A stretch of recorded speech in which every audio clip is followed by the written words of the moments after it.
और यहाँ मैं कहता सारी संपत्ति हमारी। फिर राजनीतिक दलों की महापंचायतों में राष्ट्रीय लोक दल के नेता जयंत चौधरी बाजी मार चुके हैं। राकेश टिकैत के रोने की घटना से पहले से ही जयंत चौधरी ने महापंचायतें शुरू कर दी थी।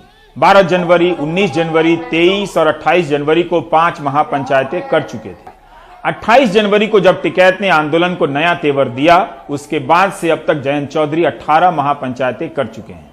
जयंत ने अगले ही दिन 29 जनवरी को मुजफ्फरनगर में महापंचायत की थी। एक एक जिले में कई महापंचायत कर चुके हैं। मथुरा में ही गोवर्धन, छाता, बलदेव, माठ, कोसीकला और मगोर्रा में महापंचायतें कर चुके हैं। सारी पंचायतें उनकी पार्टी के बैनर तले हो रही हैं और पश्चिम यूपी में हो रही हैं। यह सारा इलाका बीजेपी का ही है। बीजेपी के सांसदों और विधायकों का दबदबा है। अभी तक बीजेपी की तरफ से काउंटर रैलियों का ऐलान नहीं हुआ है। जयंत की महापंचायतों में काफी लोग आ रहे हैं। इन महापंचायतों में 2013 के दंगों का जिक्र आ रहा है। उस समय की बातों को लेकर अफसोस जाहिर किया जा रहा है। क्या वाकई इस अफसोस के सहारे जयंत उस सामाजिक एकता को बना पाएंगे जो दंगों के कारण बिखर चुकी है? किसान महापंचायतों में पश्चिमी उत्तर प्रदेश में सबसे ज्यादा जो भीड़ आ रही है वो आ रही है जयंत चौधरी की महापंचायतों में। जयंत चौधरी हमारे साथ हैं। करीबन 20 से ज्यादा इन्होंने किसान महापंचायतें की हैं 15 से 20 दिनों के टाइम में। जयंत जी, जबरदस्त भीड़ आ रही है महापंचायतों में आपकी। लोग ये कहने लग गए कि पश्चिमी उत्तर प्रदेश में जो आरएलडी जमीन पर वोट्स तो मिले आपको, लेकिन सीटें नहीं मिली आपको। तो कहीं ना कहीं किसानों के बहाने आप लोग अपनी राजनीति बेटर कर रहे हैं, अपनी जो खोई हुई जमीन है उसको वापस पाने में लगे हुए हैं। आरोप लगाया जा रहा है आप लोगों पर। देखिए, हमारा तो मुख्य वोट बैंक किसान ही था और हमेशा ही था। हमारी तकदीरें जो है बदली, उतार चढ़ाव आए, हर पार्टी के उसमें आते हैं, हर आदमी के जीवन में आते हैं, लेकिन हमारी सामाजिक जिम्मेदारियां तो हैं ना।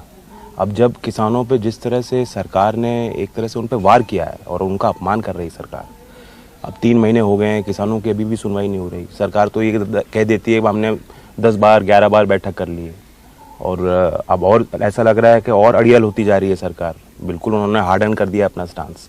तो ऐसे में सभी राजनीतिक पार्टियों को, और हम लोग समाज का भी हिस्सा है, हमारी जिम्मेदारी थी कि उस आंदोलन को हम संगठित करें, उसको धार दें और सरकार को एहसास दिलाएं कि ये एक क्षेत्रीय आंदोलन नहीं है, ये एक जातीय आंदोलन नहीं है, ये एक बहुत बड़ा आंदोलन है, राष्ट्रव्यापी आंदोलन है।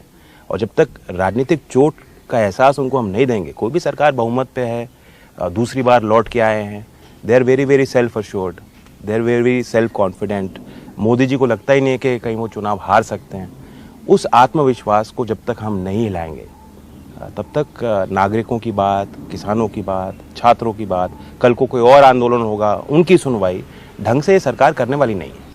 जयंत जी, क्या आप मानेंगे 2013 के मुजफ्फरनगर दंगों के बाद कहा जाए जो राष्ट्रीय लोक दल है, आपके ग्रैंडफादर चौधरी चरण सिंह जी, आपके फादर चौधरी अजीत सिंह जी स्टालवर्ट लीडर्स हैं, अब आप देख रहे हैं सारा काम, आपको लगता है दंगों के बाद जो ट्रेडिशनल वोट था आरएलडी का, जाट मुस्लिम कॉम्बिनेशन बाकी जाति ही मिलती थी, वो कहीं ना कहीं शिफ्ट हो गया, पोलराइजेशन हुआ, उसका आरएलडी को बहुत नुकसान हुआ और इस किसान आंदोलन ने जाट मुस्लिम सबको हटा करके सबको किसान बनाने की कोशिश की है? तो आप लोगों को भी लगता है कि नहीं इस बहाने आपकी वापसी हो जाएगी?